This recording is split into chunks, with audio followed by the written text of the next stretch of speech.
Phát Huy xin mến chào quý cô chú anh chị và các bạn. Thì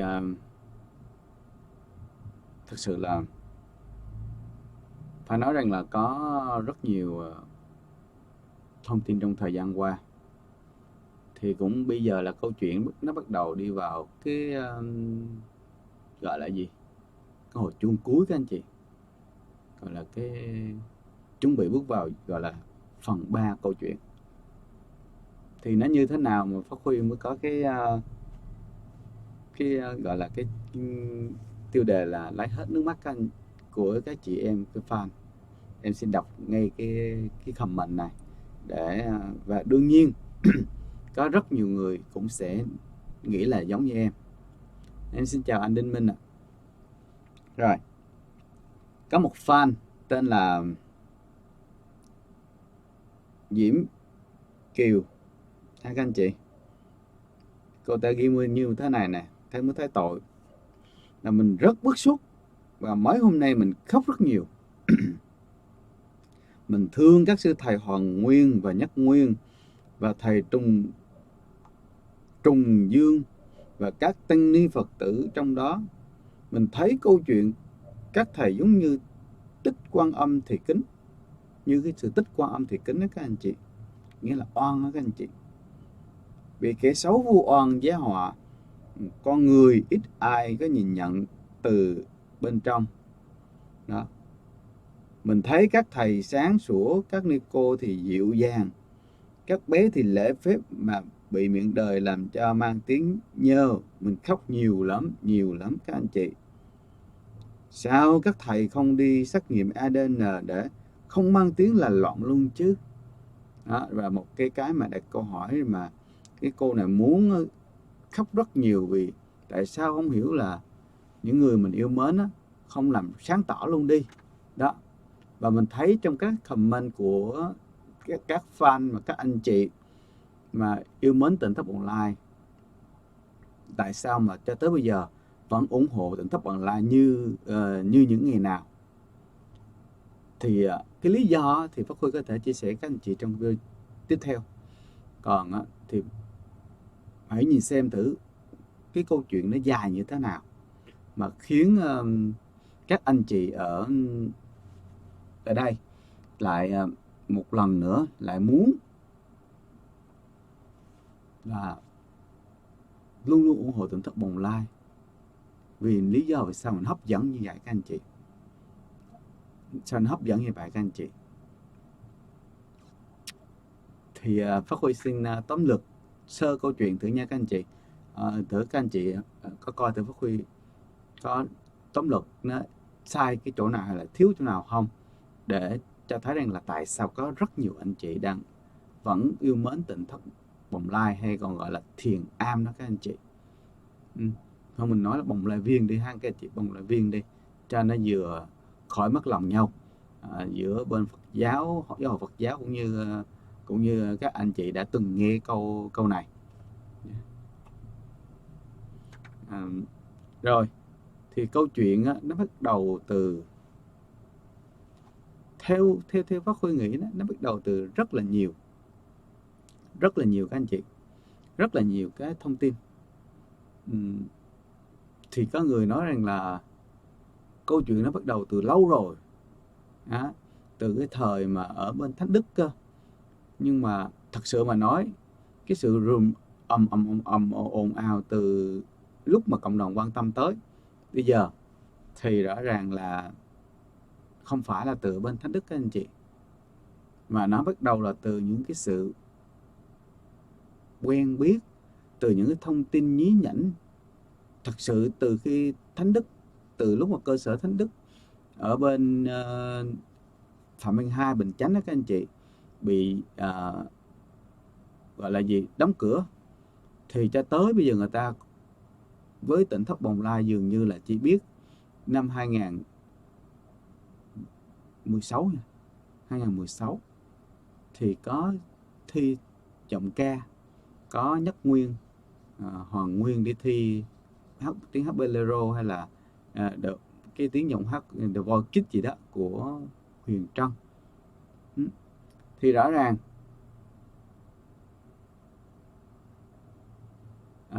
Thì rõ ràng là không thể nào mà nó nổi. Thời đó là chỉ có nổi một chút xíu là vấn đề bên là do Hoàng Nguyên với Nhất Nguyên, là nổi nhất là do Hoàng Nguyên với Nhất Nguyên là mặc áo nâu sòng đi thi đó, và cũng rồi lệnh hết chương trình đó thì không có chuyện xảy ra hết, thì người ta chỉ xem đó là một sự kiện thôi. Vậy thì cái nhen nhóm cho sự kiện lần hôm nay, cái câu chuyện cho ngày hôm nay mà mình phải nói rằng là hơn phim Hàn các anh chị, nó đầy đủ các gọi là các chi tiết là tâm lý này, xã hội này, rồi có các tình tiết gây cấn như phim Hàn đó, gây cấn như phim Hàn là bắt đầu từ tình tiết là tình yêu này, tình cảm này các anh chị ha. Vậy thì tình cảm nó như thế nào, nó gây cấn như thế nào, các anh chị coi trong các video mà của những bộ phim tình cảm của Hàn Quốc đó, nước mắt quá trời luôn. Bởi vì đơn giản là đạo diễn luôn luôn đưa ra những cái tình tiết càng ngày nó càng hấp dẫn, rồi càng ngày càng gây cấn. Mà thường như dạng phim Hàn á, thì một không bị ung thư hay là không bị bệnh nan y hay là bị một cái gì đó, nó cực kỳ gọi là sốc với những cái người mà xung quanh, để mà tạo ra một cái chiều hướng, là có rất nhiều chiều hướng, là ví dụ như là chỉ có cái người mà yêu cái người mà giới tính á, thì mới hiểu được câu chuyện. Còn ngoài ra thì mọi người đều sẽ có một cái luồng khác, và luồng đó sẽ là cái luồng mà để kéo được cái khán giả lâu nhất ha. Cái khán giả nhất chỉ có những người trong video á, trong cái người mà đóng vai chính với lại cái người mà hiểu nhất bên cạnh cái người đóng phim chính á, thì sẽ hiểu nhất. Và đương nhiên họ biết kết quả là như thế nào. Chỉ có là hay nhất của khán giả, hay nhất của nhà đạo diễn đó là tạo ra những cái tình tiết giả lập rất là hay các anh chị, đối lập rất là hay, và cái đối lập nó luôn luôn ở trong trạng thái đúng các anh chị, cho tới khi đoạn cuối thì mới thấy là vấn đề nó vỡ lẽ ra một cái lúc thì đã hết phim rồi các anh chị. Và đương nhiên đó là tình tiết gây cấn nhất đó. Chẳng hạn như là anh này luôn luôn làm, chẳng hạn một người, chẳng hạn như anh này anh bị ung thư chẳng hạn, chết anh gặp cái anh đó, nhưng mà trước khi anh ấy thì anh nói là tôi bị ung thư, đúng không? Hồng nói đầu đỡ ghi cấn làm đủ thứ trò, nào là chia tay người yêu cũ, rồi sánh ra mọi người, làm đủ thứ trò hết để người ta hiểu nhầm là anh này không có chuyện gì hết. Đùng cái tự nhiên cái lúc anh chết thì người ta phát hiện ra tại vì lý do ABCD gì đó thì nó tạo ra những tình tiết gây cấn. Thì trong câu chuyện này cũng có tài nhiều tình tiết gây cấn lắm các anh chị, nó A nó B nó C nó D, làm cho cái người mà xem câu chuyện dường như là bị lôi cuốn hút chịu không được. Và đương nhiên cái tình tiết mà khiến mà có nhiều anh chị mà vẫn tin đó là sự thật thì nó đang dẫn dắt các anh chị rất là nhiều. Thì Pháp Huy sẽ tóm lại nha. Và Pháp Huy tin chắc cái đầu dây mối nhợ để có câu chuyện mà mình đang tóm lược lại đây với các anh chị, đó chính là tình tiết năm chú tiểu. Năm chú tiểu các anh chị. Năm chú tiểu này quá tuyệt vời trong con mắt người xem chương trình Thách Thức Danh Hài. Và từ đó rồi ngay cả những nhà sản xuất và đạo diễn phim, đạo diễn chương trình Thách Thức Danh Hài, bên đó là Coleman nè, rồi Khương Dừa nè, cũng đã tiếp xúc và đến tận nơi năm chú tiểu sống. Và từ đó cái lượng fan và cái lượng ấy của cái người xem á các anh chị mới đổ về Tỉnh Thất Bồng Lai. Chứ bản thân nếu mà coi thêm các kênh hài không thôi thì cũng không có đâu các anh chị. Thực sự cũng chỉ thấy năm chú tiểu đó quá tuyệt vời, chứ không có, theo mình thì cái lượng fan thời điểm đó không có nhiều đâu các anh chị. Các anh chị cứ để ý đi, chẳng hạn như là có cô cái gì Thanh đó, cô 70 mấy tuổi mà đi Thách Thức Danh Hài đó các anh chị, người ta cũng chỉ biết cô rất là tuyệt vời sau một câu chuyện đau buồn gì đó với người con. Thì anh Khương Dừa đến nhà cô thì lúc đó người ta biết rõ cô ở đâu, rồi cô làm gì, rồi cuộc sống của cô như thế nào, rồi với người mẹ như thế nào. Bắt đầu người ta đã chú ý về cô. Thì đây cũng vậy, cái câu chuyện được bắt đầu là từ năm chú tiểu, hình ảnh quá đẹp đó. Và đương nhiên cái luồng fan đầu tiên mà kéo đến Tỉnh Thất Bồng Lai đó chính là lượng fan từ Coleman, anh Khương Dừa rồi các anh chị. Dần dần những cái đó mới thấy năm chú tiểu ở cái chỗ này sao mà tội quá. từ những cái môi trường như thế này mà là tạo ra những cái con người, tạo ra những cái cháu bé mà nó tuyệt vời như thế này. Nó một cô cha mẹ mà giống như những đứa bé không có bất cứ thiếu thốn tình cảm ở đâu hết. Và vì cháu bé thể hiện trong các cái vai diễn đó rất là dễ thương nè, rất là hồn nhiên nè, và có những tiểu tiết mà gọi là gây cảm tình cho người xem đó.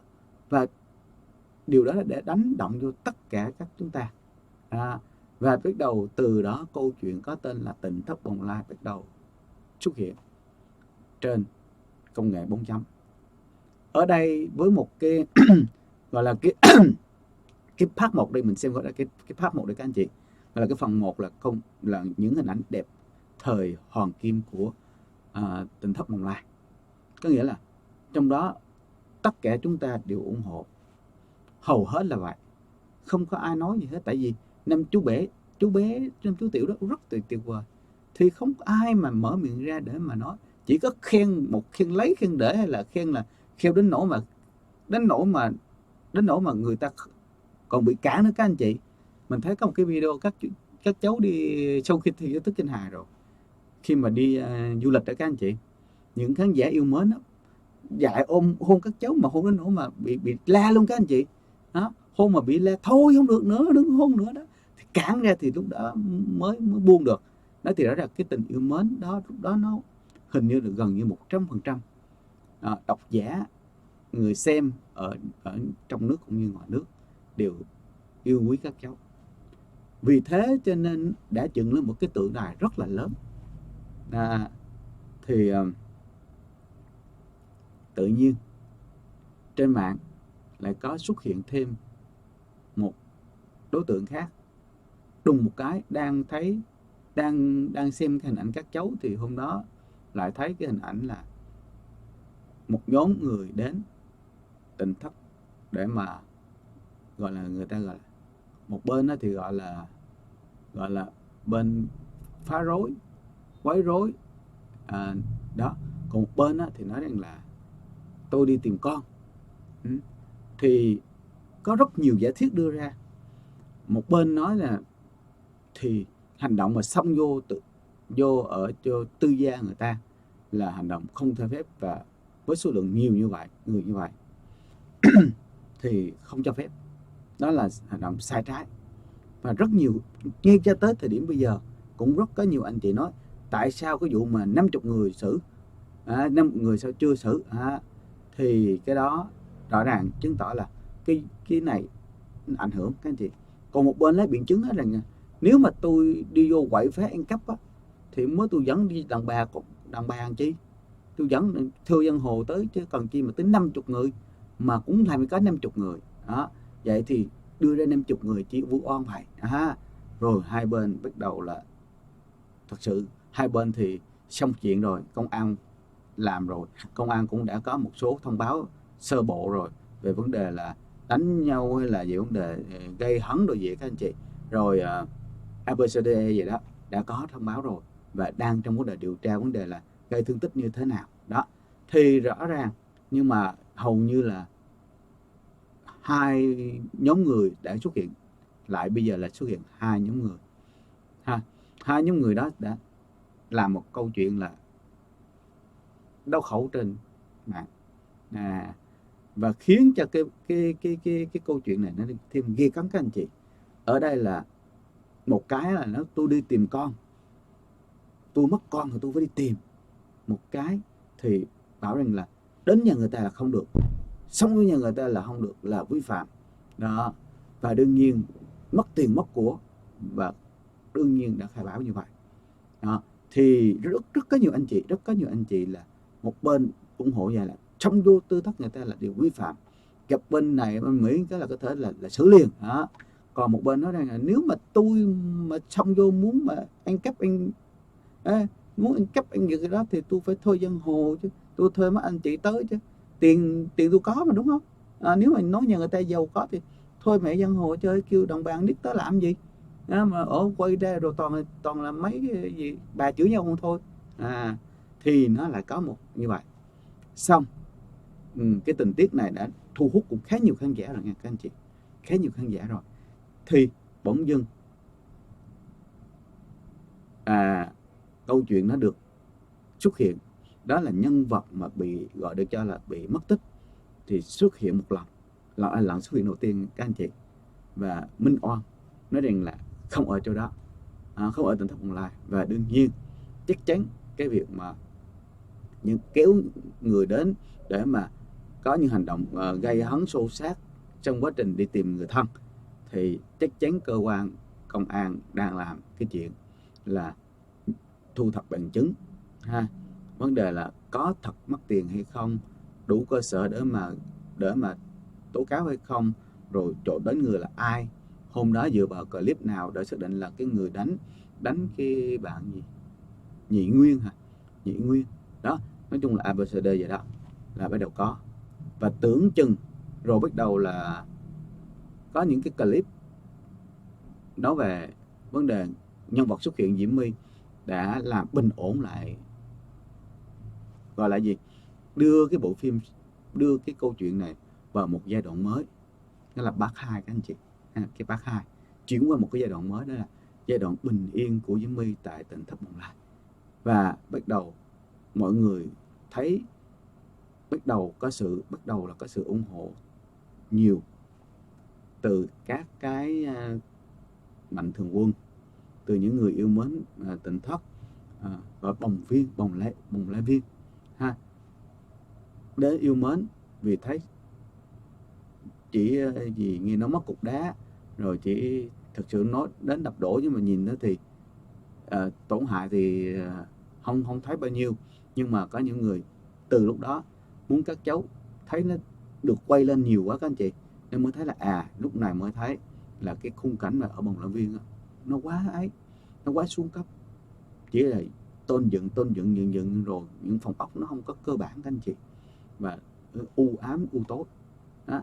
Thế là nhiều mạnh thường quân đóng góp trong giai đoạn này để mà giúp tỉnh thất Bồng Lai xây dựng cơ sở mới đó. Trong đó thì cái tiền mà đóng góp vô thì không biết là như thế nào, nhưng mà mình nghe nói rất là nhiều đó.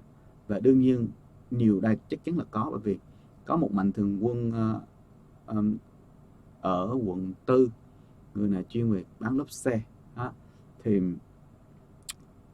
ở đây là anh này là anh có gọi là anh Thiện Đạt, không biết cái này là pháp danh hay không, mà thấy bên Bồng Lai Viên giới thiệu anh Thiện Đạt đã tất cả mọi thứ cái tỉnh thất Bồng Lai được xây mới là nhờ chính anh này. Vậy thì ngoài cái việc mà Bồng Lai Viên được xây từ thất mới thì có một khoản tiền rất lớn đã về, và mình biết được là có những người bạn của mình đó, những người bạn của mình trong và ngoài nước đã đến để mà ủng hộ đó. Đó là một câu chuyện phần 2 khá là đẹp đó, và người ta cứ tưởng rằng là bắt đầu là câu chuyện như vậy, và chỉ cần chờ cái việc mà điều tra đầy đủ xong rồi sẽ khởi tố. Thì khởi tố cái nhóm người này thì tưởng chừng là tới đây là kết thúc phần 2 là đẹp đẽ một câu chuyện các anh chị, là cái người được tu thì sẽ về tu, cái người mà bị quấy phá sẽ được gọi là quấy phá ha. Chứ còn bây giờ chưa biết công an, tại chưa có kết luận của công an là liệu cái vấn đề đó được cấu thành tội phạm hay không, hay là bởi một nhiều lý do tính chất khác, là chưa đủ bằng chứng gì đó thì mình chưa biết, mà chỉ biết là được xem gọi nôm na cái thời điểm đó người xem gọi là có một nhóm người đến tìm người thân và gây ra những xích mích đó, gây ra những cái cuộc ẩu đả với nhau đó. Thì câu chuyện đó thì dừng ở lại thì đối với những người xem thì nếu ai xem câu chuyện đó thì tới đó là ok rồi, vậy là quá tuyệt vời, một cái kết viên mãn rồi. Chưa đấy, mặc dù là công an đang điều tra là một cái kết viên mãn các anh chị, và được tỉnh thất Bồng Lai được xây mới, các cháu được có một chỗ ở quá tuyệt vời, đúng không? Các cháu được có một chỗ ở quá tuyệt vời, vậy là còn gì nữa, câu chuyện kết thúc quá đẹp. Và nhân vật chính là Diễm My được làm một cái lễ gọi là lễ xuất gia, và như lòng mong ước, theo thông báo là vậy chứ chưa bao giờ mình thấy rằng là từ lúc mà Diễm My vô trong đó cho tới khi mình đi về rồi thì như thế nào thì mình không không biết nữa. Mình thấy cái câu chuyện nó tới đây tố thúc quá đẹp rồi ha. Thì chưa đó, thì dường như là phần 2 đã được ok rồi thì bỗng dưng xuất hiện các anh chị. Ừ, ừ. Thì cái thời điểm đó đó, phải nói rằng là tự nhiên, không biết vì sao mà lại xuất hiện cái sự lùm xùm, là trong quá trình mà để hỗ trợ tỉnh thất Bồng Lai để mà khởi kiện cái vụ mà nhóm người đến tìm tìm gọi là tìm người thân và gây rối trật tự, có sự xích mích qua lại, thì luật sư Quốc Vũ nha, một cái video ảnh đăng lên trên YouTube phía sau á, và không biết lý do vì sao, lý do nghe nói là bản quyền hình ảnh đó đối với công ty quản lý của bên chỗ Nam Chú Tiểu, và ảnh bị xóa video này ha, bằng cái kênh, đóng luôn cái kênh ha. Thì đương nhiên vì vậy cho nên mới có cái sự xuất hiện là hai anh này bắt đầu mới thấy cái việc của mình làm gì đó có vấn đề, đang làm. Nói chung là hai anh này nói, có bên Tỉnh thất Bồng Lai nói là hai anh này muốn đăng gì đăng nhưng mà làm lộ thông tin, làm lộ cơ quan bí mật. Trong khi đó hai người này nói là đang muốn giúp để mà đưa ra những thông tin nó sáng tỏ và đương nhiên giúp Tỉnh thất Bồng Lai đó. Thì thấy vậy thì vì cái việc mà giúp đỡ của anh này không được mà dẫn đến là kênh của mình bị bị gãy, thế là hai bên biết đầu là không tham gia nữa. Thì còn cái lý do mà bên Tỉnh thất Bồng Lai đưa ra là thời điểm đó mình nhớ là mình gọi là cụ ông Tùng Vân, thì các anh chị có thể là thầy sư Phạm Nội gì đó, thì nói rằng là vì đỡ lộ nên là không cho bảo vệ nữa. Họ có gọi xin để bảo vệ cũng không, mình nhớ là vậy. Thì cũng thôi, cái chuyện đó thì nó liên quan tới cái việc mà luật sư với bên Tỉnh thất Bồng Lai thôi, thì không được hai ông này thì có thể Bồng Lai sẽ đi thuê người khác, đâu có anh chị ha. Thuê người khác thì tới bây giờ cũng chưa biết nó như thế nào, có thuê rồi có kiện với vấn đề kia không thì cũng không thấy bên Bồng Lai thông báo. Thì câu chuyện nó cũng là tưởng chừng tới đó thôi, thì đùng cái thì náo loạn lên các anh chị. Một cái clip mà phải nói rằng là dậy sóng, nó còn ghét hơn nữa, để giống như cái câu chuyện này nó có chuyển cảnh đó các anh chị. Cái chuyển cảnh mà cho cái phòng 3 nó hấp dẫn hơn đó, thì cái chuyển cảnh đầu tiên là những vị ở trong tỉnh thất ở Bồng Lai ở Bồng Lai các anh chị lên công an bảo rằng cái vụ mà công an mời Diễm My với bà nghe là bà Cúc, theo cái ấy thì mời bà Cúc và bé Diễm My đó lên với ba mẹ bé Diễm My để trao đổi về vấn đề liên quan tới vấn đề gia đình đó. Thì công an mới cho phép là ba mẹ Diễm My đưa Diễm My về đó. Thì không biết vì sao nghe thông tin từ công an loại, nhưng mà không biết vì sao mà là có cái việc mà thông báo và làm ầm ĩ ở tại công an huyện Đức Hòa đó. Và cái việc mà bên tỉnh thất, bên Bồng Lai muốn nói rằng đó là công an đã bắt cóc Diễm My đó. Đó là tiếp theo một câu chuyện tự nhiên mở ra một cái part mới các anh chị. Cái part đó là cái part bắt đầu là liên quan tới hai gia đình thật sự, hai bên thật sự, đó là bên của gia đình Diễm My và bắt đầu với bên Bồng Lai. Ở đây một câu chuyện bắt đầu chuyển cảnh là câu chuyện là bị gọi là Diễm My bị bắt cóc ở tại công an huyện Đức Hòa. Đây là chính video đó nha các anh chị. Còn video đó bây giờ là xóa rồi, nhưng mà mình tin chắc là có những anh chị cũng có lưu giữ.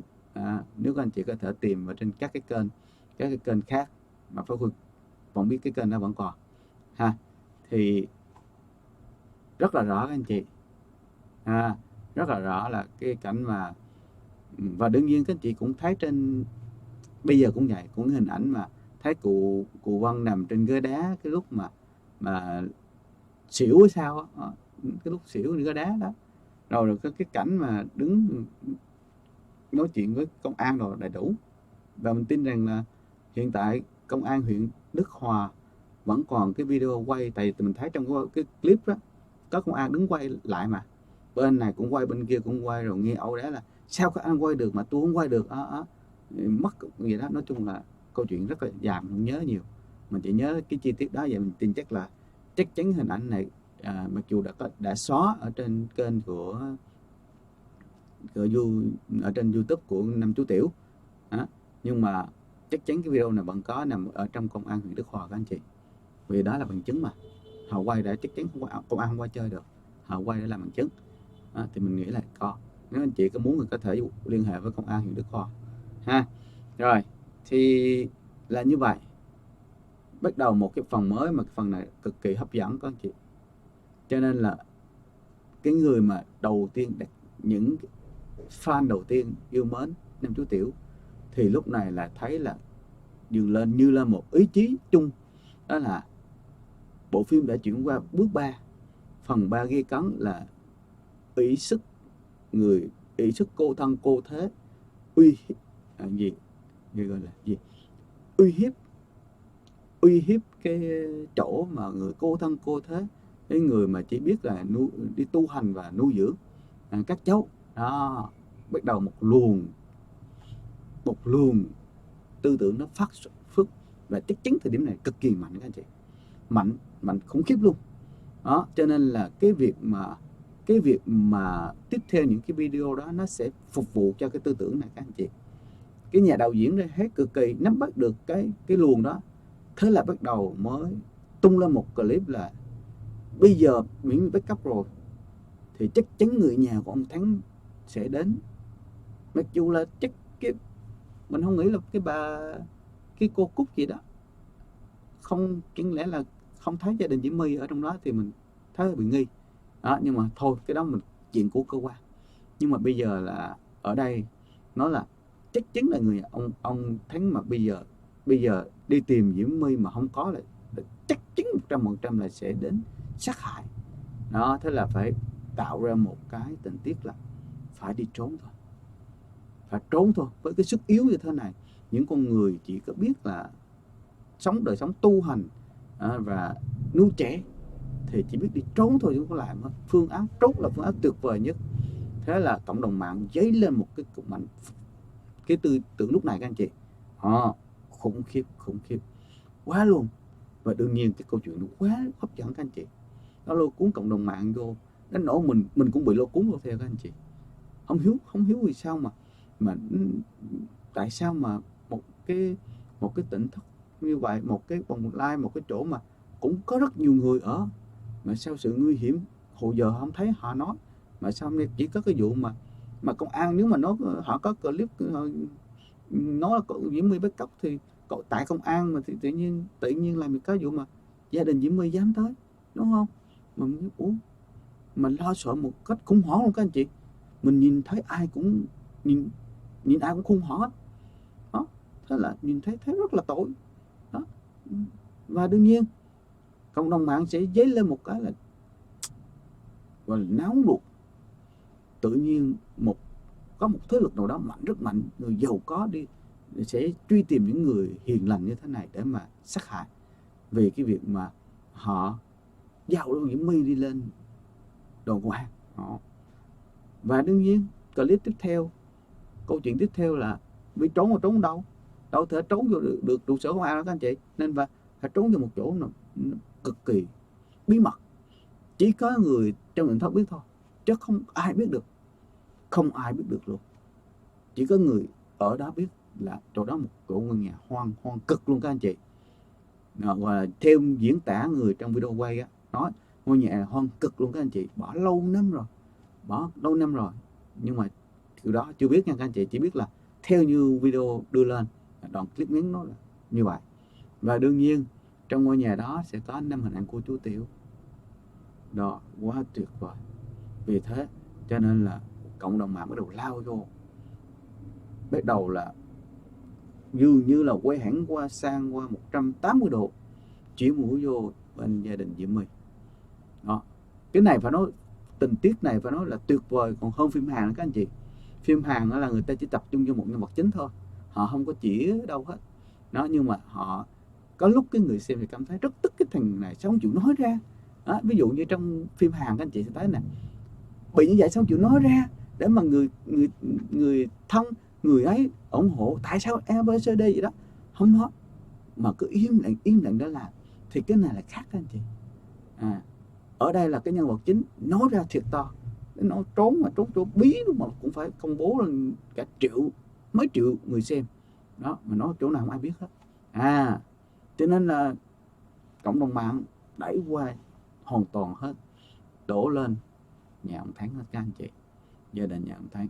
Đó là video đó. Và đương nhiên thì cái cảnh đó các anh chị sẽ thấy đó. Và bắt đầu mọi người đang xăm soi coi thử tại sao Diễm My chưa lên tiếng, nếu Diễm My lên tiếng rồi thì ấy. Và đương nhiên một đoạn video clip lời kêu cứu của Diễm My xuất hiện tiếp tục các anh chị, làm càng nói là nó gây cấn và nó phút 99 rồi các anh chị, khiến mọi người đều dường như là đổ vô nhà ông Thắng luôn. Thay giờ kia là chỉ nói nhà ông Thắng thôi, còn bây giờ là tới thẳng nhà ông Thắng luôn, tại vì Diễm My cung cấp địa chỉ mà, tới thẳng luôn các anh chị. Và đương nhiên nếu cái này em quay cái cảnh này phải nói là không cần diễn viên luôn các anh chị. Nếu ai đạo diễn mà muốn lập bộ phim này là chỉ cần đến công an phường ở tại Bình Hòa là xin được đoạn video clip mà có rất nhiều người đến nhà ông Thắng. Không thôi có thể xin camera trích xuất từ những cái con đường vô nhà ông Thắng các anh chị, bảo đảm luôn có. Cho nên là tụ tập rất là nhiều người, và có thể nhà ông Thắng trở thành một địa điểm mà gọi nhiều công an rồi diễn viên rồi đứng để mà gọi những gì bảo vệ yếu nhân các anh chị, đạt đến mức như đó luôn đó. Và bảo vệ 24/4 khủng khiếp không đó.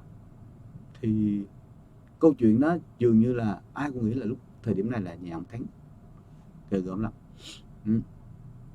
Và bây giờ không biết là ai là nạn nhân đó. Giờ một người thì trốn trong rừng, trốn trong nhà hoang, không có ai bao vây hết, mà cái nhà mà nói là sẽ bao vây để hại Tỉnh Thất thì là bị người khác bao vây, những cái fan hâm mộ bao vây hàng ngàn người đến rồi đó. Thì phải nói là quá, câu chuyện này nó phải nói là nó cứ tưởng là sẽ bên A bị thì sẽ như vậy, nhưng từ rốt cuộc cái tự nhiên chuyển qua bên B các anh chị. Tự nhiên qua chuyển qua bên B một cách rất đặc biệt đó. Xong cái đùng một cái tự nhiên đâu xuất hiện tiếp nhân vật nữa, nó làm đảo lộn hoàn toàn luôn. Và bắt đầu chẻ ra thêm một mũi nữa các anh chị, từ cái nhóm fan đó tự nhiên chẻ ra thêm một mũi nữa các anh chị. Một cái mũi đó là liên quan tới anh Việt Nguyễn Sinh, mà ở trước đó người ta hay gọi là gì, hiệp sĩ đường phố. Đó nó bắt đầu những câu chuyện Nguyễn Sinh tung ra, nó lại liên quan tới là đầu tiên, cái video clip đầu tiên là bằng chứng sống gì đó liên quan tới người chị em của cụ Lê Tùng Vân. Rồi tung tưởng rồi nữa các anh chị, là những giấy tờ liên quan tới tới những đứa bé ở đó. Và còn những giấy tờ liên quan tới vấn đề là đơn khiếu nại đó với của một người mà cách đây là cũng khá lâu, về cái tội mà có bé gì đó bị liên quan tới vấn đề là dâm ô đó. Và đó, anh tung ra như vậy thì bắt đầu bị hoang mang các anh chị. Tự nhiên cái người xem câu chuyện này sẽ thấy cảm thấy hoang mang. Rồi thêm cái nữa, đùng cái phát một cái ba Diễm My làm tung cái thông tin cái nói Diễm My đang ở nhà mà đâu ai bắt cóc đâu, tôi đến tìm làm gì ha. Hay tự nhiên cái bắt đầu quay lại dư luận bắt đầu choáng các anh chị, thông tin nó lộn xộn lên hết. Một cái là bắt cóc đâu, Diễm My ở nhà cha mẹ mà, rồi sao rồi bắt cóc được đó. Rồi nếu mà bắt cóc á thì cha mẹ Diễm My phải lên tiếng chứ, để cha mẹ Diễm My xác định. Thì làm sao mà ấy, nếu cha mẹ không lên tiếng mà những người khác lên tiếng nói Diễm My đang ở nhà thì lúc đó mình mới nói.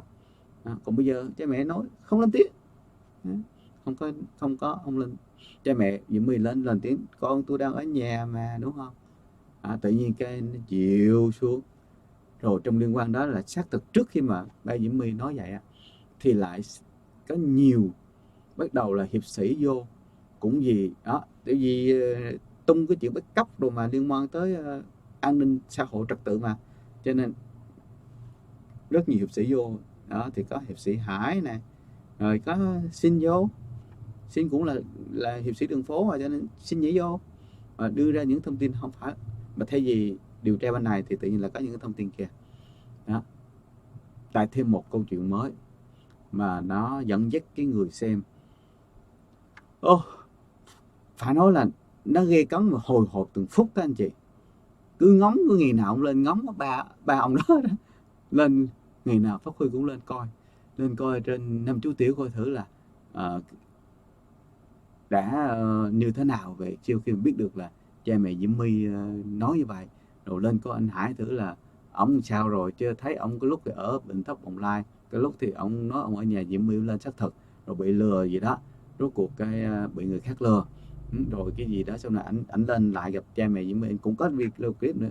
Đó là mình cứ nghe nào còn ngóng, mình coi thử tình tiết như thế nào. Thì là phát hiện ra là mọi người đã về rồi, Tỉnh Thất Bồng Lai là, nhưng mà họ không có nói họ về nhà, chỉ nói là đến một chỗ khác. Đó là thông qua một cái video của anh nào, anh Quốc Võ, anh lên xin lỗi gì trước anh có đăng tin đó là các bé đã về rồi. Sau khi mà nói cha mẹ Diễm My nói là về rồi các anh chị, thì họ lại về đó. Thì nhưng mà bên Tỉnh Thất Online nói anh phải xóa video đó đi. Rồi bây giờ ai nói tôi chưa có về, tôi vẫn còn ở nhà hoang, anh mới vậy. Anh Quốc Võ anh mới lên mà nói là anh xin lỗi cộng đồng, anh xóa rồi. Anh xin lỗi cộng đồng là anh đã đưa tin nó có thể bị sự nhầm lẫn, vì khi mà cái người mà anh nói là gửi quà cho các cháu thì thấy các thầy, thì gặp các thầy tại ở ngay chỗ Tỉnh Thất, thì cứ nghĩ là thầy đi đâu thì tròi đó chứ, con cháu đi theo chứ mấy mới gì đâu, đúng không? Đâu thể nào đợi mấy cháu ra đó. Thì mấy người trong đó mới nói, anh nói là các thầy nói là chỉ đi về lấy đồ rồi nhân tiện nói luôn, còn bây giờ là các cháu sẽ chuyển qua một chỗ khác an toàn hơn đó.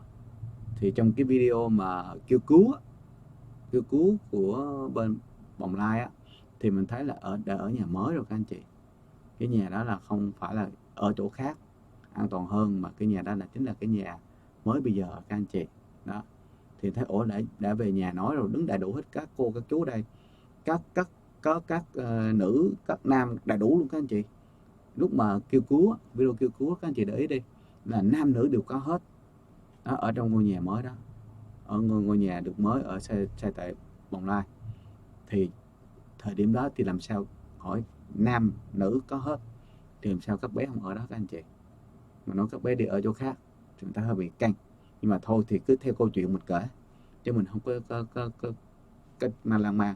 Là sự là như vậy, họ lên họ kêu cứu đó, thì trong lúc đó họ đang ở Tỉnh Thất Bồng Lai mới. Bây giờ cái giống mà cụ Tường Vân nằm cũng là cái giống y xì như cái giống mà cụ đang ngồi để mà cụ kêu cứu, cụ cầu cứu cộng đồng mạng để mà đi cứu Diễm My các anh chị đó. Thì cái giống đó y xì bây giờ đó. Thì bắt đầu Nguyễn Sinh lại tung ra một clip mà hết hồn. Thì bên Bồng Lai đưa ra cái thông tin là như vậy, thì Nguyễn Tin lại đưa ra một cái clip cùng ông Nguyễn Sinh đó, ông đưa ra cái clip mà làm gần như là mọi người đang bị lây chuyển rất mạnh các anh chị.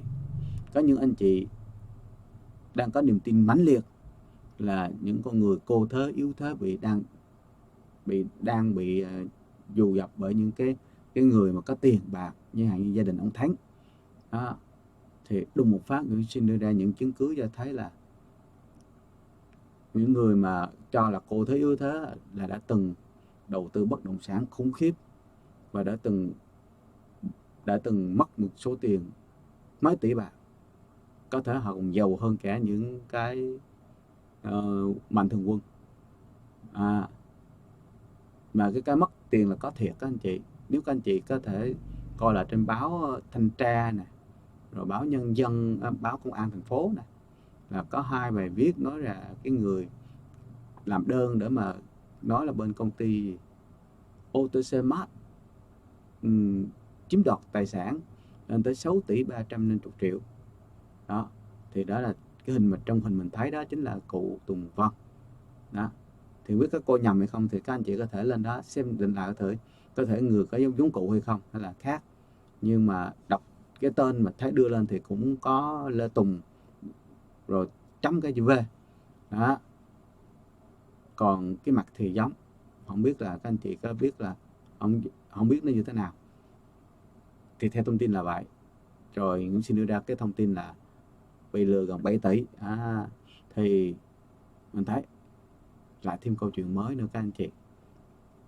Rồi tiếp tục câu chuyện này lại ghi cấn thêm, lại bắt đầu liên quan tới một đối tượng nữa, thêm một cái đối tượng cần phải vô coi nữa, đó là chính là những người Phật tử. Bởi vì sau đó là thầy Thích Nhật Từ có đưa lên 2 thông tin, 2 video nói về để cho thấy rằng là Tỉnh Thất Bồng Lai đang gọi, thời điểm đó là vẫn gọi Tỉnh Thất Bồng Lai các anh chị. Thì đó thực sự là những vị gọi là gì, có nếu đúng ra thì chỉ là tu tại gia, chứ họ không có liên quan gì đến Phật tử, không liên quan gì đến giáo hội Phật giáo Việt Nam. Còn lý do thì các anh chị có thể xem lại, cho Pháp Huy không có nói tóm vì không kể chi tiết, không các anh chị. Mục đích của thầy Thích Nhật Từ lên là khẳng định là bởi vì hồi đó có nhiều người nói chỉ trích cho Phật giáo Việt Nam á, là tại sao lại để như vậy, để một cái chùa, hồi đó có cái chùa đàng hoàng, mà các anh chị cũng vô coi những cái video mà trong Tỉnh Thất Bồng Lai họ vẫn gọi là chùa các anh chị. Hồ Nguyên lâu lâu cũng gọi là chùa. Chẳng hạn như là cái video mà đi tắm biển các anh chị, ăn cơm chay, thì nói là cô chủ nhà hàng thấy cái chùa của mình sao mà tội quá, chỉ đứng không có chỗ ngồi, thế là cho mượn bàn ăn đó, vẫn gọi cái chùa của mình nha các anh chị đó. Thì tại sao vậy, cho nên khiến cái người xem của nó là mới chỉ trích, nói với cho Phật giáo Việt Nam á, là tại sao lại để một cái chùa mà họ làm như vậy. Thông tin trên mạng đưa lên ồn rầm kia nè. Thì mục đích của 2 video đó là chỉ muốn giải thích rằng là ở Bồng Lai Viên không có liên quan gì tới giáo hội Phật giáo Việt Nam. Và đương nhiên là nếu mà nhân cơ hội này mà nếu Bồng Lai Viên có muốn gia nhập vào giáo hội Phật giáo Việt Nam thì có những cái cách ABCD gì đó. Và cách này cũng là khiến rất nhiều người tranh cãi. Thế là xuất hiện ra thêm một nhóm đối tượng tập trung vô Tỉnh Thất Bồng Lai này các anh chị. Đó là những người mà yêu mến và những người Phật tử đó. Thì còn 4 triệu người Phật tử ở Việt Nam, còn những Phật tử khác ở hải ngoại đó các anh chị. Thì họ mới bắt đầu họ biết được thêm về câu chuyện Tỉnh Thất Bồng Lai thông qua cái việc của thầy Thích Nhật Từ. Bởi vì bản thân thầy Thích Nhật Từ cũng là những giáo sư giảng viên, những giảng viên ở trong trường đại học Phật học đó. Thì những học viên của thầy đó, rồi những đệ tử của thầy Everson rất là nhiều, cũng cả triệu người đó. Thì biết như vậy cho nên mới đầu tiếp tục tham gia vô, và bắt đầu câu chuyện không chỉ ở đây mà gọi là hay gọi là gì, người ta gọi là câu chuyện ở bên hành lang các anh chị. Rất nhiều câu chuyện bên hành lang bắt đầu xuất hiện. Mọi người đi tìm chứng cứ để nói rằng là cái vấn đề của mình, hay là mình thuộc cái nhóm nào, hay là cái nhóm A, nhóm B, thì đi tìm chứng cứ cho thấy cái nhóm A là như vậy, nhóm B là như vậy, rồi tìm ra những cái đả phá ở nhóm khác. Thì trong đó thì dường như một cách khách quan các anh chị, bắt đầu là bên mà ủng hộ Nguyễn Sinh bắt đầu có những cái chứng cứ, bắt đầu đi lục lo, bắt đầu họ đi soi video các anh chị, thì ra như thế này. Lúc đó thật sự mình mới biết là họ có cuộc sống nó như thế nào, ở trong tỉnh Thất Bồng Lai Gia có như thế nào, vì sao là có những hòn đá Thạch Anh, rồi tại sao ở chùa, nếu gọi ở đó là ở cái chùa, thì tại sao những hòn đá Thạch Anh được trưng bày rất là nhiều như vậy, xung quanh Phật mà không thấy cái gì hết. Rồi nói chung là ABC, rồi hình ảnh rồi Phật sống, rồi họ u đàm, rồi đó, bắt đầu họ quay lại, họ lục tung, họ soi lên tất cả những hình ảnh mà liên quan tới Bồng Lai Viên, mà những hình ảnh này thu thập chứng cứ cho thấy rằng là không có lợi cho Bồng Lai Viên. Và đương nhiên mà bên phản biện lại, Tỉnh Thất Bồng Lai Viên chỉ có một cái, thường mình thấy gặp cái câu này. Thứ nhất là họ đã tu rồi, quá khứ thì đừng để quá khứ thì nhất lại làm chi đó. Ai cũng có chỗ lầm, thì bây giờ quan trọng là họ tốt, họ nuôi được các cháu thành thiên tài của Việt Nam. Đó là những cái lập luận mà cho tới bây giờ mình vẫn thấy đó, chỉ có bao nhiêu đó thôi, và họ không đưa ra những lập luận nào mới, ngoài những cái lập luận duy nhất là họ là người tu mà đó, tu tại gia thì họ có quyền ABCD vậy đó. Nhưng mà rồi thứ hai là họ không, họ gì, cái mà ai cũng có tội lỗi, quan trọng quay đầu là bờ đó. Quan trọng là bây giờ họ nuôi trẻ, năm chú tiểu, những đứa em mồ côi, sao không kể họ nuôi 5 đứa em mồ côi đi đó, ai làm được như họ hay không? Đó là những cái mà lập luận bây giờ. Thì đó là những cái lập luận trong cái thời điểm đó các anh chị ha. Thì phải nói rằng là cái thời điểm đó càng ngày câu chuyện của anh Nguyễn Sinh lại đưa ra càng nhiều cái thông tin mà nó hầu như thông tin nào cũng mới, không có cũ các anh chị, mà lại là dường như nó bất lợi hoàn toàn cho tỉnh Thất Bồng Lai. Thì dường như tưởng như là bắt đầu mọi chuyện nó bắt đầu nó lại thay đổi các anh chị. Nó lại thay đổi, bắt đầu là cái luồng dư luận và cái như mà trước đó rất mặn nồng với Bồng Lai, bắt đầu có một số đã thay đổi cái chính kiến của mình là thôi, tôi không ủng hộ nữa, hay là tôi không quan tâm tới câu chuyện này nữa. Nói chung là ABC đó. Đùng một phát một các anh chị, tự nhiên Bồng Lai Viên xuất hiện thành thiền am bên bờ vũ trụ, mà công bố ngay đầu năm với một cái, thay vì công bố tên thì lại làm cho những người yêu mến tỉnh Thất Bồng Lai hoảng hồn một lần. Ta dùng cái từ là gì? Vĩnh biệt. Ngay tỉnh Thất, ngay cái chỗ mà người ta xem đó là chỗ mà người ta đang đặt tình thương vào, thì dùng cái từ vĩnh biệt giống như là chỗ này đang bị triệt tiêu các anh chị, làm một phen hú vía, các fan nhào vô có hết rồi, kêu trời ơi dễ mần, nãy giờ đọc cái tiêu đề làm hết hồn, con hết hồn. Rồi nói chung là một sự mất hồn. Thế là lại kích thích thêm cái sự cái sự giải phóng. Và thời điểm đó Pháp Khôi cũng rất vui ở đây là tự nhiên những người mà mình thấy rằng là đang đấu nhau này, thì hôm nay họ vui lắm các anh chị. Thì tự nhiên đổi tên là coi như là đã giống như là đã giải thoát một cái gọi là gì, cái kiếp nạn vậy đó. Bởi vì cái tên Bồng Lai Viên nó gắn với cái kiếp nạn của bên chỗ cụ Lê Tùng Vân đó. Bây giờ đổi tên Bồng Lai Viên coi như là Phật giáo nói gì được nữa, cái tên đó đâu liên quan tới chữ Bồng Lai gì tỉnh thất ở đâu. Thế là rất là hoan hỷ. Và cái ngày hôm đó như mình xem vô comment đó, mấy anh chị mà lúc trước mà hay vô chửi đồ đó thì comment nó rất là dễ chịu hơn. Và hôm đó mình rất là vui, bởi vì hôm đó mình nói được nhiều cái mà mấy anh chị mê cũng chửi, anh chị nào chửi hết, chưa không có chị nào chửi hết. Về khi mình đổi tên rồi như vậy đó thì không có ai chửi hết, rất là may. Và điều đó thật sự đó là vui thiệt, vui vì mình không bị chửi trong quá trình mình nói đó. Thì đùng một phát thiệt có chứ, nếu mà ai mà vì chỉ là mình coi cái sự diễn tiến của câu chuyện này cho nên nó đỡ lắm các anh chị. Còn những ai mà có một chút liên đới với nhau á, em nói thiệt chứ chắc là nhảy động lên đó. Hết cái chuyện này nó vừa xảy ra một cái thì đùng một phát có cái báo của một cơ quan tòa án tối cao đăng lên và có thông tin lại là từ mồ côi trở thành có mẹ. Câu chuyện đó được cái tích là giả sử mà đẻ thật các anh chị đó. Thì lại một lần nữa khiến cộng đồng đang yên lặng rồi, đang chờ, nói là mọi người ơi bây giờ mọi người nói đâu nữa, thôi chờ kết quả đi, trắng đen đen đi, chứ bây giờ mà nói đấu hoài.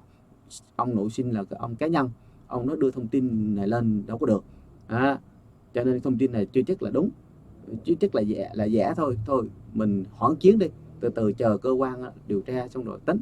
Đụng các cái tờ báo đều là dội lên tiếp anh chị. Phải nói là thiệt đó chứ, nó cứ phút 89 là có câu chuyện khác xảy ra, bắt đầu đúng sự đá lạng trận banh vậy các anh chị đó. Thì là như vậy, đầu là xôn xao lên tiếp tục. Bây giờ là bởi vì nó là báo cho nên là không thể nói là với tờ giả nữa, nhưng mà đó là giờ chuyển qua tờ báo lá cải thì mọi người bên này sẽ đi chứng minh là tờ báo này là báo lá cải không có đúng, vì báo công lý là báo công lý.vn, còn ngoài ra là có cái chấm gì trong đó hay là cái gì đó mà nó liên quan tới mà không phải có chữ vn, nó thêm cái gì đó vô là nhất định là không phải tờ báo lá cải. Rồi có người dẫn chứng á, bên này nói dẫn chứng là tôi thấy mấy tờ báo chính thống á, là mấy tờ báo pháp luật này,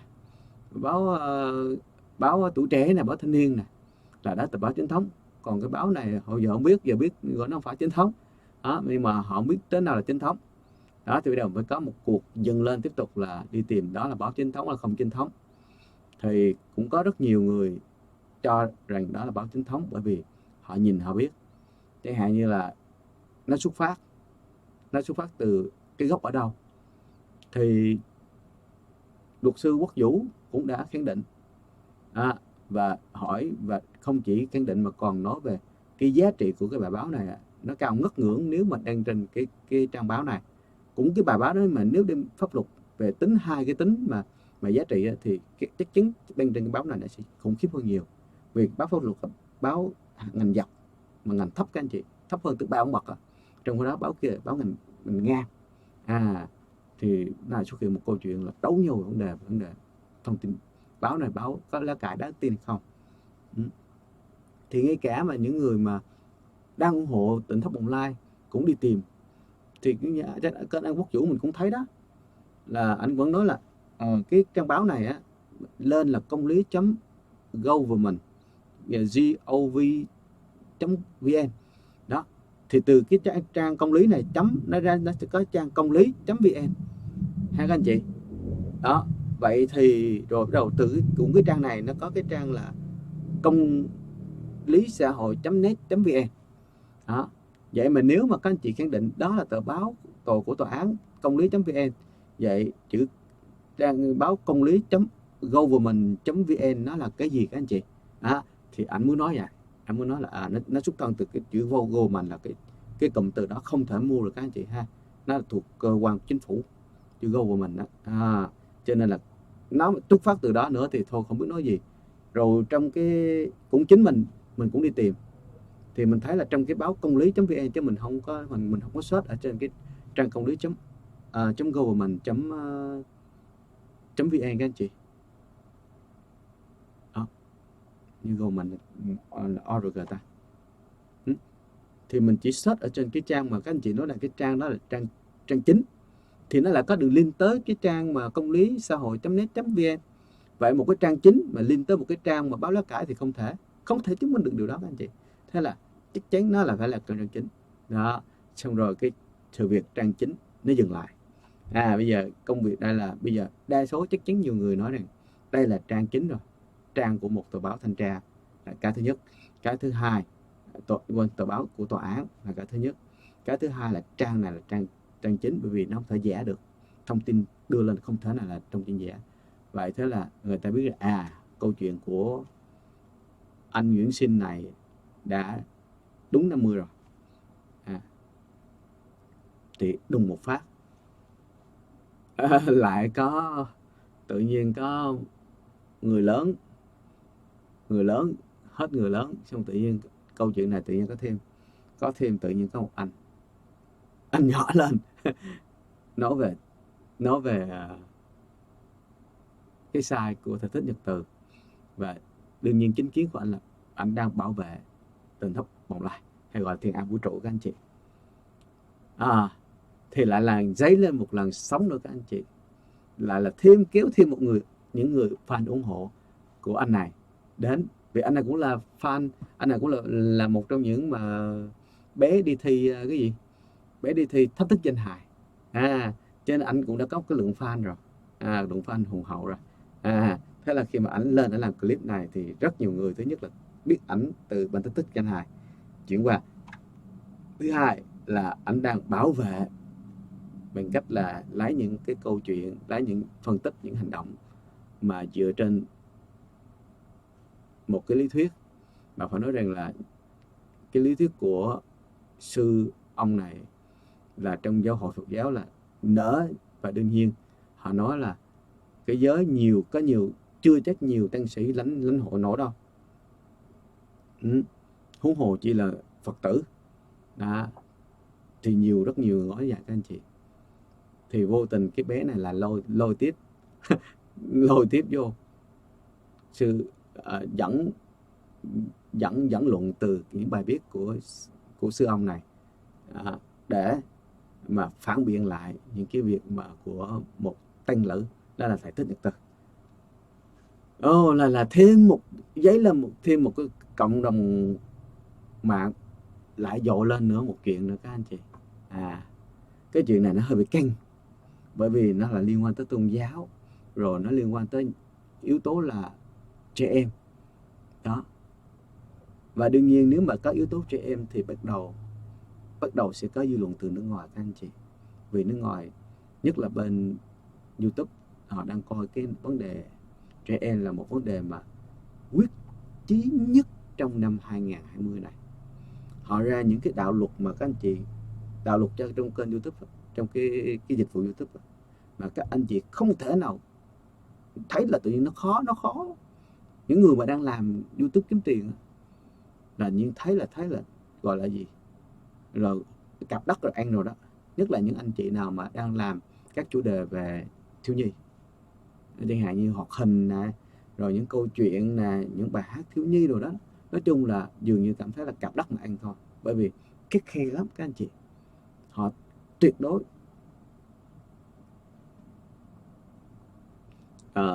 đối là họ không muốn cái hình ảnh trẻ em bị vi phạm và được đưa lên mạng một cách không kiểm soát đó. Thế là ở đây dấy lên thêm một luồng nữa các anh chị. Cộng đồng những người mà đang làm YouTuber, họ lại phản ánh cái vụ mà những trẻ em làm trên kênh của người lớn đó. Bởi vì trẻ em ở đây họ phải diễn tả, phải đưa những nhóm cái video đó liên quan tới trẻ em, và đương nhiên nó nằm ở YouTube Kids các anh chị đó. Thì lại dấy thêm một luồng như vậy. Rồi đùng một phát có một bé khoảng 10 tuổi bé đó tên Hoài Đức hay sao? Đúng rồi, Hoài Đức, Phan Nguyễn Hoài Đức. Bắt đầu là sẽ phản biện lại những gì mà của bé 12 tuổi, như bé đã thích Nguyễn Thiện Nhân, cái tên giống giống phó thủ tướng thì đó, các anh chị thấy rồi đó. Bắt đầu lại và dân trên mạng phong cái bé 10 tuổi này nè, như là nghe còn gọi nói đùa đó là Netra các anh chị, Netra từ 4.0. Mình cũng có một số cái thế những quý vị đang coi đây có những số cái account mà mình quen biết như FC Arsenal gì đó, anh đó gọi là Netra 4.0 các anh chị. Đó. Thì có Netra thì đương nhiên thì rồi người ta ví cái cậu bé 12 tuổi đó như Hồng Hà Nhi vậy đó. Thì có rất nhiều cái câu chuyện nó đã xảy ra, và câu chuyện đó nó lại đang diễn ra là tự nhiên bắt đầu là câu chuyện của những đứa trẻ. Và ngày hôm nay hai đứa trẻ đó lại tung mỗi đứa cái clip, lại thêm cái chuyện đó không liên quan gì hết tới hai ông đó hết. Rốt cuộc cái lại thêm cái clip đó. Thật sự mình thấy mình không ủng hộ hai em này. Thật sự mình không ủng hộ, ngay cả Thiện Nhân cũng như bé Hoài Đức. Bởi vì ở đây không phải ủng hộ, không phải vì ghét các em, mà cũng không phải vì ai nói đúng nói sai các anh chị, mà ở đây là bởi vì mình không ủng hộ cái việc mà các em nhỏ nhưng mà đi làm những cái việc mà không đúng với độ tuổi của mình đó. Còn chuyện đúng sai đây thì các anh chị đã thấy rồi, Phúc Huy không có cần phải tranh luận. Mà ở đây mình thấy rằng là cái độ tuổi chưa phù hợp. Nhưng có điều ở đây là mình khuyên nè, mình khuyên là em Thiện Nhân nên chuyển đổi cái kênh của mình qua cái mục YouTube Kids thì nó sẽ phù hợp. Còn bây giờ cái mà bạn Hoài Đức bởi vì cái đời mục là liên quan tới nói về một người lớn, nhưng mà nói về cái tính chất thì rõ ràng bạn Hoài Đức đang nói chuyện với bạn Nhân. Bạn Hoài Đức, hai anh em đang nói chuyện với nhau thì được xem là câu chuyện của trẻ em, nhưng mà cái câu chuyện của Thiện Nhân lại liên quan tới người lớn. Đó là cái thứ nhất. Cái thứ hai, về mặt kênh thì theo mình thấy này, về mặt kênh về mặt cái quản lý kênh thì mình thấy là những video sau này của em Hoài Đức đã chuyển qua chế độ YouTube là có trẻ em. Cho nên các anh chị không tin, các anh chị có thể vào, các anh chị kiểm tra là các anh chị không thể comment được. Nó hay là chỗ đó các anh chị, không phải là tích bình luận đâu, nhưng mà cái video của em, mình tin là cái video của bên bé Hoài Đức đã có tích vào là nội dung này dành cho trẻ đó. Cho nên là đã dành cho trẻ thì họ bên YouTube đóng một cái tính năng, đó là tính năng bình luận. Cho nên anh chị có thể vào cái video của bé tên là gì, kênh là Phan Nguyễn Hoài Đức hay sao, các anh chị sẽ thấy những video mới này.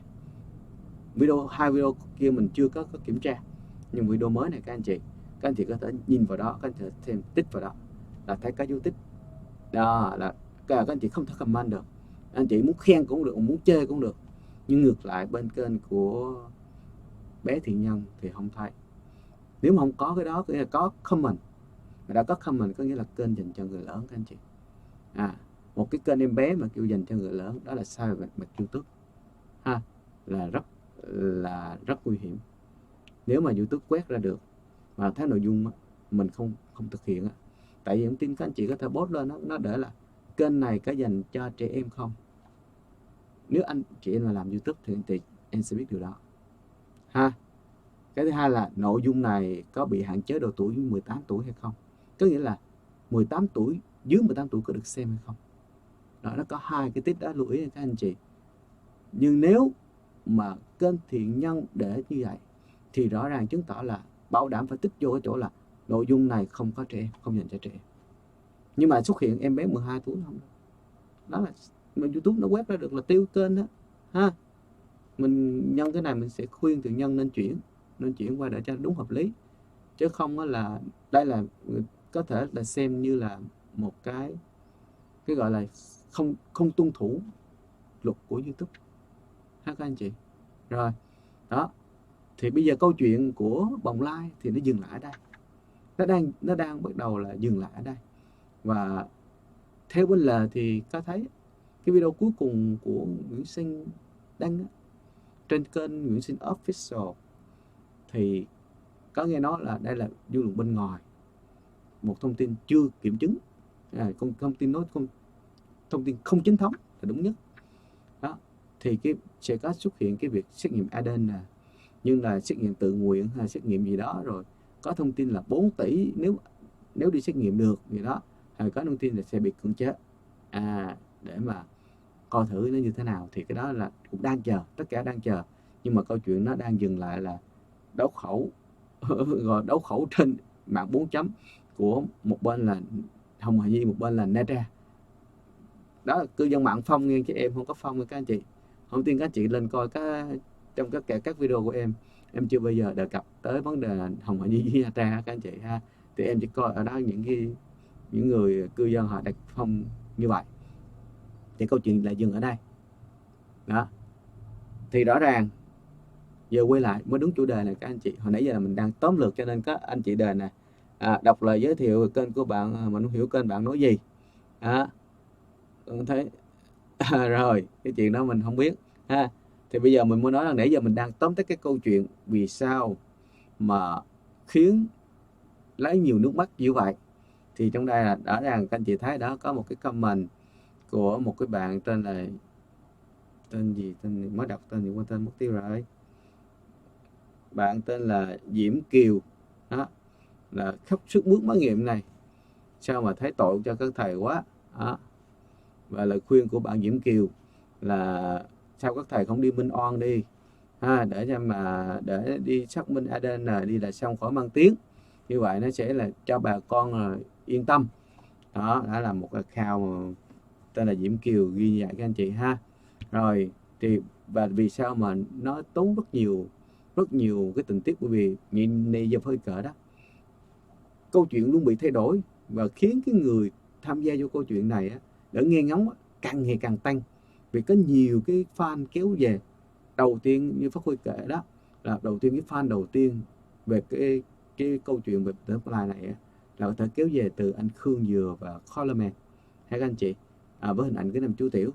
Xong rồi cái xuất hiện ABC đó là thêm về bên của gia đình chị My, rồi thêm về bên xuất hiện đó, mình chốt lại là mạng thứ ba là tới ông Nguyễn Sinh, thì thêm một cái fan của Nguyễn Sinh, rồi chốt thêm cái bên Phật giáo lại lên tiếng, tức là chốt thêm đệ tử của Phật giáo nữa lại đó. Nghĩa là càng ngày nó càng thay đổi, tình tiết luôn bị thay đổi, lúc bên này lúc bên kia, tưởng rằng là bên này thì ra là bên kia, tưởng rằng bên này bên kia thì ra là bên này, rồi nó thay đổi đến nỗi mà cái người xem phải chóng mặt luôn các anh chị. Và đương nhiên nó cái tình tiết nó gây cấn của phim Hàn, vì phim Hàn các anh chị xem coi, xem là biết tới cái giai đoạn là mình biết tới chỗ này là nó sẽ không nói đâu đó, tập mấy là biết, là nấu phim này 10 tập là biết là 9 tập là nó không công khai đâu, tới tập thứ 10 thôi bấm phim tập thứ 10 coi là sao. Còn cái phim này nếu câu chuyện này làm thành phim bảo đảm các anh chị không thể rời được nửa bước các anh chị. Chỉ cần các anh chị quay điên cái là thấy công tình tiết khác, quay cái mặt điên cái là chuyển cái vị trí cái, thì các anh chị thấy không, từ ngày 22 tháng 10 cho tới bây giờ, trước đó nữa đó, là ngày nào mình cũng có tin mới hết, ngày nào hết cái comment này, hết cái YouTuber này lên nói để đặt ra những tình tiết này có thể làm được phim các anh chị đó, đưa ra những tình tiết phản biện, bên này phản biện cho bên kia, bên này muốn những tình tiết mới, toàn là tin hot, tình tiết mới không không tin các anh chị search tên coi trong thời gian từ tháng 10 trở lại đây đó. Thì phải nói rằng nếu mà gọi là đu trend thì cái tỉnh thất bồng lai là cái cụm từ mà tìm kiếm nhiều nhất trong 3 tháng vừa rồi đó, phải nói là khủng khiếp đến như vậy đó các anh chị.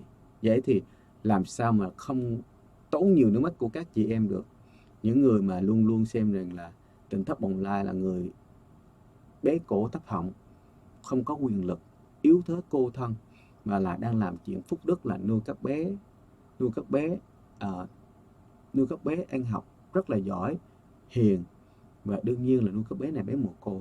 À, bởi vì một cái yếu thế cô thân như vậy mà đang làm chuyện tốt nữa, cho nên là các anh chị làm không được á, không đi kiện được luôn, cũng không nói gì được luôn. Bằng chứng đưa ra cho thấy là nó đã phản đối lại với những gì mình đang tin. Thế là nhiều chị phải khóc như thế này các anh chị. Đó, thì vậy cho nên là nó tốn nhiều nước mắt là đúng rồi. Đó, và không chỉ thế mà tình tiết đưa ra rất là dài, và câu chuyện xây dựng rất là nhiều chi tiết các anh chị. Rất nhiều bên đưa ra nhiều chi tiết, và chi tiết nó rất là mới, phải nói là mới cực kỳ. Chi tiết từ lọc sơ qua đã thấy là chỉ cần một bát thôi, một cái phần thôi. Nếu mà theo bác Huy chia ra ở đây á, là mới cái phần thứ ba, còn phần thứ tư á, là chưa thấy. Phần thứ tư nó liên quan tới bao công xử án, cho nên chưa thấy các anh chị. Mình nội vậy 3 phần thôi mà mỗi cái phần nó có những cái tình tiết mà nó thay đổi liên tục, cho nên sẽ rất có nhiều anh chị nếu mà giữ chính kiến, các anh chị không ủng hộ ai á, thì sẽ bảo đảm sẽ có nhận cái này, mà trong đó phát huy bị đó là cái đồ ba phải, cái đồ hai mặt, cái đồ lật lọng đó, lúc nói này lúc nói kia, lúc thì nói tốt, lúc thì nói xấu đó, không có chính kiến chút nào hết, không đứng về bên nào hết. Mà khổ là vậy đó các anh chị. Đó là lý do vì sao mà Pháp Huy nói rằng là cái câu chuyện này phải nói nếu mà đưa ra tình tiết nó phải hấp dẫn hơn rất là nhiều lần so với phim Hàn. Phải nói phim Hàn.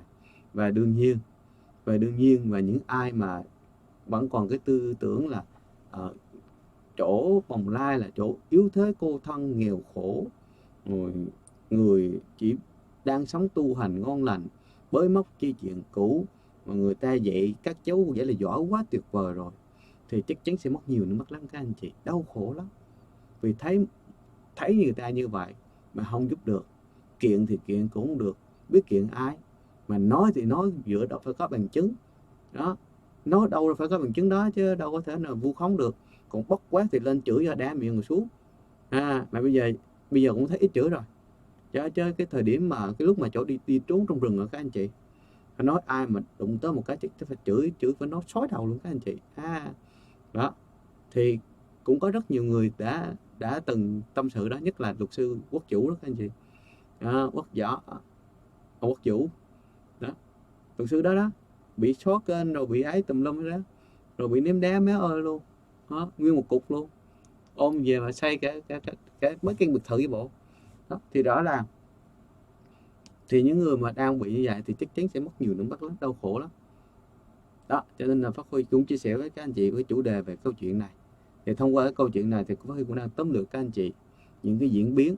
Không biết là em kể có thiếu gì không các anh chị? Nếu thiếu các anh chị thêm vô cho em nha, hay là có kể gì sai không các anh chị?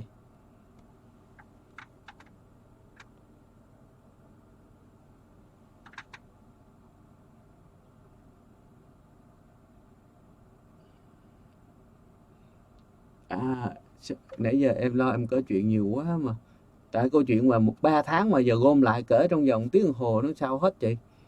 Đó, cho nên em không có đọc được hết cái comment của các anh chị, cũng bỏ qua cho em nhé.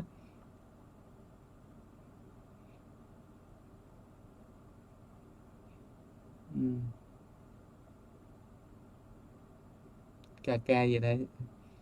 Muốn đánh lạc hướng để các bạn không còn quan tâm việc nước. Thì farm. Cái này thì có thể là bạn Thị Phạm đang lo lắng gì đây, nhưng mà rõ ràng là em đang kể câu chuyện nha các anh chị. Em đang kể câu chuyện về tỉnh Thất Bồng Lai đó, kéo dài mấy tháng nay, từ tháng 10 cho tới tháng nay, gần 3 tháng rồi các anh chị. Cho nên mà nếu em tóm lược trong vòng 1 tiếng thì chắc chắn nó cũng có những thiếu sót. Thì nếu mà anh chị thấy nó có thiếu sót thì có thể comment ở bên dưới để cho em bổ sung thêm, hay là hôm sau em sẽ lên chia sẻ với các anh chị thì em sẽ bổ sung những chi tiết đó ha các anh chị ha. Rồi cũng xin cảm ơn các anh chị và rất là mong các anh chị nói gì đi nói nữa thì phải nói rằng là có rất nhiều cái câu chuyện, có rất nhiều cái tình tiết chúng ta cần suy nghĩ, không vội đánh giá ai sai ai đúng, nhưng mà mình cần suy nghĩ để mình tìm ra cho mình cái giải pháp cho các anh chị ha. Pháp khuyên là nên tìm cái giải pháp cho mình từ những câu chuyện của người khác. Chứ đừng có nói theo kiểu suy diễn như cái bé gì đó, gì đừng vạch lá khô tìm sâu, đừng vạch lông trâu để tìm vết gì đó, thì cái đó là suy diễn thôi các anh chị ha. Cái quan trọng là mình nhìn vào câu chuyện đó, mình rút ra bài học gì cho mình mới là quan trọng. Còn mà nếu mà sau khi câu chuyện đó nó xảy ra rồi, mình không có bất cứ cái gì để cho mình làm cái bài học, thì đó là tiếc cho mình ha các anh chị, tiếc cho chúng ta, bởi vì chúng ta có những cái bài học miễn phí mà chúng ta không học. Phí lắm các anh chị. Nói chung, nói thật sâu qua cái câu chuyện này, Pháp Huy có nhiều cái để học lắm các anh chị. Cái học đầu tiên nhất là chịu lắng nghe, chịu nhận gạch đá đó. Nên nếu mà mình kiên định với cái ý chí của mình thì mình phải chấp nhận những cái chuyện đó, tại vì không thể làm hài lòng được tất cả các anh chị. Vì mỗi người đến với câu chuyện này là một góc nhỏ của câu chuyện đó. Ví dụ như anh chị yêu mến Tỉnh Thất Bồng Lai, thì anh chị đứng với quan điểm của Tỉnh Thất Bồng Lai từ trước đến nay. Nhưng anh chị đến với từ một Phật tử, những người mà yêu mến thầy Thích Nhật Từ, thì họ đứng với quan niệm khác của một Phật tử, thì nhìn câu chuyện Bồng Lai hoàn toàn nó khác. Và đương nhiên những người yêu mến những anh mà thích gọi là gì ta, những người mà hay có tính hiệp sĩ đường phố đó, họ thích đưa ra những cái gì mà nó liên đới đến người khác mà nó có ảnh hưởng thì người ta đưa đó. Thì có những phe thì thích, nhưng có những phe đối kháng, thì đương nhiên lại thêm một nhóm người như vậy. Rồi có những anh chị là vì một cái sự kiện thôi, đơn giản thôi, là thích mấy đứa bé thôi, mà không thích những người lớn, thì lại thêm ra một nhóm người nữa. Mà nếu em là người nói rằng không đứng ở về phe nào, mà bây giờ nói làm sao cho vừa được lòng các anh chị, em nói thiệt không thể được các anh chị. Chỉ nói cái chính kiến của mình ra thôi. Và đương nhiên đó là bài học đầu tiên, chấp nhận. Nếu đã lên đây chia sẻ về một chính kiến thì chấp nhận chuyện đó, không thể làm hài lòng hết tất cả. Nào là Phật tử, rồi nào là những người yêu mến Bồng Lai, nào là những người ủng hộ anh Xin, rồi những người ủng hộ các cháu bé không thôi. Khó lắm các anh chị, không thể làm được đâu, không thể làm dâu trong họ được. Đó là cái bài học đầu tiên Pháp Huy học ở từ câu chuyện này. Cái thứ hai là qua câu chuyện này học được nhiều các anh chị, đó là mọi thứ đều có cách giải quyết, nhưng cách giải quyết là chọn cách nào cho nó hợp nhất. Đừng vội nóng vội để mà dẫn dắt câu chuyện nó sẽ khác đi. Đó là bài học thứ hai của Pháp Huy từ những câu chuyện như thế này. Và bài học thứ ba, nói như các anh chị hay nói, đó là sự thật. Bánh mì nửa ổ mì thì nó chắc chắn là nó nửa ổ mì, nhưng sự thật 50 thì chưa chắc nó là sự thật. Vậy thì chúng ta phải kiên trì, phải cố định, phải luôn luôn gọi là gì, trong cái tư duy của mình đó, luôn phải ở chế độ là refresh lại các anh chị, để cập nhật. Vì 50 đó mình cho đúng chưa chắc là nó là đúng, nhưng mà 50 cái sai chưa chắc là sai, mà đúng thì sao? 50% còn lại nó là 100% của sự sai và đúng. Nó là quá vậy như vậy. Cho nên nếu mình không refresh nó lại, thì mình cố chấp, thì đến một lúc nào đó mình sẽ bị vướng một cái là gì, nói không được mà ngậm thì cũng xong. Rồi lúc đó mình lại càng đau khổ như mấy chị này khóc lóc cỡ lỡ gì đã. Khóc chí, đây là bài học của chúng ta mà mới gì đâu khóc. Đó là những cái mà mình học rất nhiều các anh chị. Và đương nhiên sau một này nữa mình thêm biết được rất là nhiều cái luật mới, ngay cả luật an ninh mạng nè, Rồi luật về vấn đề, nếu anh chị nào quan tâm đến YouTube thì các anh chị cũng phải biết về luật về vấn đề là CLBPA của YouTube là như thế nào, vấn đề là bảo vệ trẻ em này, rồi vấn đề là chia kênh ra như thế nào, nội dung của trẻ em sẽ đặt ở đâu nè, mình có tuân thủ luật hay không, hay là mình đang ấy nè, rồi kiểm tra là hết tất cả những gì từ trước đến giờ mình làm có nội dung trẻ em hay không nè. Đó, rồi luật mới năm 2000 của YouTube là như thế nào nè, rất là nhiều cái để các anh chị học. Rồi chẳng hạn như đơn giản thôi các anh chị, chẳng hạn như lộn luôn đi, mình không biết cái chuyện gì xảy ra, chưa biết gì xảy ra, nhưng mà tại sao tội lộn luôn lại nằm trong tội hình sự? Các anh chị bao giờ đặt ra đó chưa? Đâu có gì đâu, đó là những mối quan hệ. Vậy tại sao lại đưa nó dạng hình là tội hình sự nghiêm trọng hơn các anh chị, chứ không phải là tội hình sự bình thường đâu ha? Vậy thì tại sao nó là tội hình sự nghiêm trọng? Các anh chị bao giờ đặt ra đó chưa? Mình đi tìm hiểu thử coi. Có những cái mà mình tưởng rằng là nó đơn giản lắm, nhưng mà mình lại học được rất nhiều thứ các anh chị. Mình biết được thế nào thêm, cái nào bớt, cái nào ABCD gì đó, rất là nhiều cái. Đó, học được đó các anh chị, chứ đâu phải học không được đâu. Rồi có nhiều anh chị sau khi coi cái bé Thiện Nhân đó nói về ngón tay chỉ trăng đó các anh chị, thì rõ ràng các anh chị mới biết được là một bộ sách đó nó như thế nào.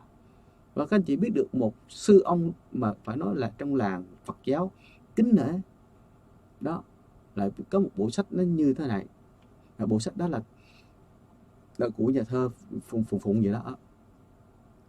Thì rõ ràng mình biết được thêm những cái gì đó. Rồi lân cận rất chút kia, phải nói là nhiều cái mình học lắm các anh chị đó, nhiều cái mình học lắm chứ không phải là không đâu. Cứ mỗi câu chuyện mình sẽ có một cái bài học đó cho chúng ta, mà các anh chị không trả phí nha các anh chị, không trả phí nha các anh chị đó. Trong khi đó nếu các anh chị để đi đăng ký một cái lớp mà nó chẳng hạn như hỗ trợ cho chúng ta sống được tốt nè, hỗ trợ trong công việc của chúng ta nè, đó, những cái mẹo cái gì đó, thì Phát Huy nói không dưới 10.000 đâu, không dưới 10.000 đô đâu các anh chị. Nhưng mà trong những câu chuyện này các anh chị có thể áp dụng vô trong cuộc sống của các anh chị cũng được nè, vô trong kinh doanh cũng được nè. Đó. Chẳng hạn như là mình thấy trong một cái video clip của một cái bạn có phân tích rất là hay, chẳng hạn là nghệ thuật sale, nghệ thuật bán hàng từ cụ ông Lê Tùng Vân. Anh ta phân tích rất hay, không nói gì hết, không chỉ trích gì hết, nhưng mà anh ta đưa ra những cái kỹ thuật mà phải nói là những đỉnh sale tới bây giờ cũng không làm được đó. Thì có thể là mình học từ đó. Sau cái câu chuyện này anh ta mới dẫn ra một câu chuyện về bán hàng, và từ câu chuyện đó mình học được mình bán hàng rất tốt các anh chị đó. Nghệ thuật sale đỉnh là nghệ thuật không nói sale, không bán nhưng mà không bán đó. Ai chỉ cho các anh chị những cái chiêu này? Không có đâu, không có ai học được đâu. Vậy mà trong những câu chuyện này Phát Huy rút ra được những cái câu chuyện rất là hay đó. Thì Phát Huy cũng rất mong các anh chị hãy tìm cho mình những bài học từ câu chuyện này. Đừng tranh nhau, đừng chửi nhau như thế này, em thấy nè kỳ lắm. Ví dụ em thấy trong này nè,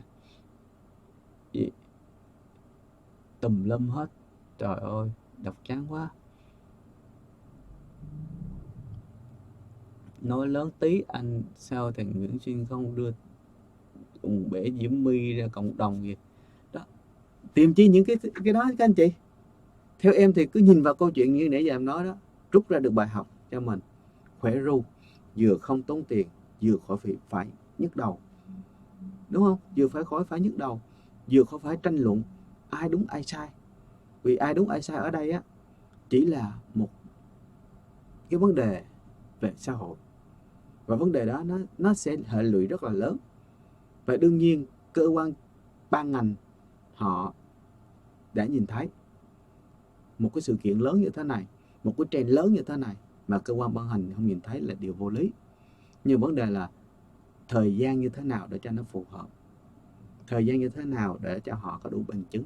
Một cơ quan tố tụng họ không bao giờ họ thu thập thiếu bằng chứng để mà họ đi tố cáo.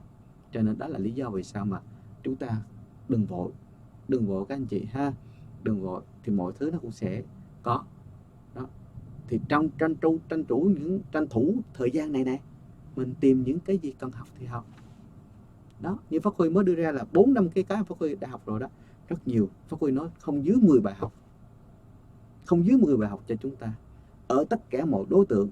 Người nội trợ cũng có thể học được, người kinh doanh cũng có thể học được, người gọi là người gì làm công cũng có thể đi học được, người làm thợ hồ cũng có thể đi học được.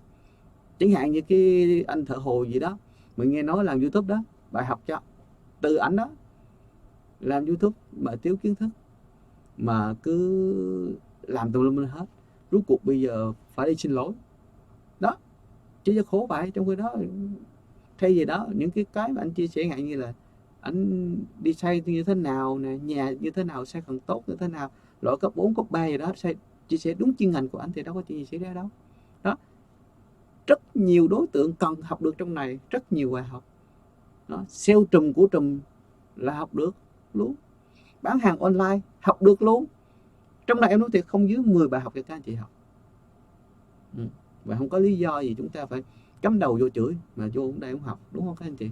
Rồi, cảm ơn các anh chị rất nhiều, rất nhiều đã cùng Phát Huy nghe hết cái câu chuyện của Tỉnh Thất Online và có thể rút ra cho mình những bài học cần thiết các anh chị, để các anh chị dùng nó để áp dụng trong cuộc sống của mình. Phát Huy tin rằng từ giáo sư, tiến sĩ, từ những cái câu chuyện, từ những vị chức sắc trong giáo hội Phật giáo cũng như ở ngoài đời đều có câu chuyện với các anh chị đó. Và ngay cả cũng có thể nghe nói liên quan đến các anh chị lên ở trên kênh thế giới Pháp, anh gì quên mất tiêu rồi, chờ Phát Huy chút xíu nha. Giới thiệu các anh chị cái kênh này, Thế gian Pháp. Thì các anh chị cũng có thể em nghĩ là cũng có thể học được cũng rất nhiều, biết được nhiều cái sự kiện rồi chúng ta học cũng rất là nhiều các anh chị, rất là nhiều cái bài học. Nghe nói đâu là cái cuốn kinh gì mà cụ Vân chuẩn bị, nếu mà nó được phát hành đó, thì nó lại là nội dung nó là liên quan tới 2 tôn giáo một lúc. Thấy là cũng đó là những bài học khủng khiếp đó anh chị. Đó là những bài học mình vô đó mình học. Rồi em rất cảm ơn các anh chị, rất cảm ơn một lần nữa. Và đương nhiên hôm nay giờ cũng đã khuya rồi. Hẹn các anh chị trong buổi chia sẻ tiếp theo của em trên kênh Hello Sài Gòn.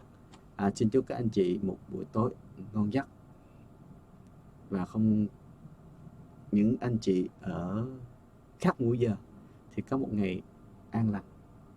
Xin chào.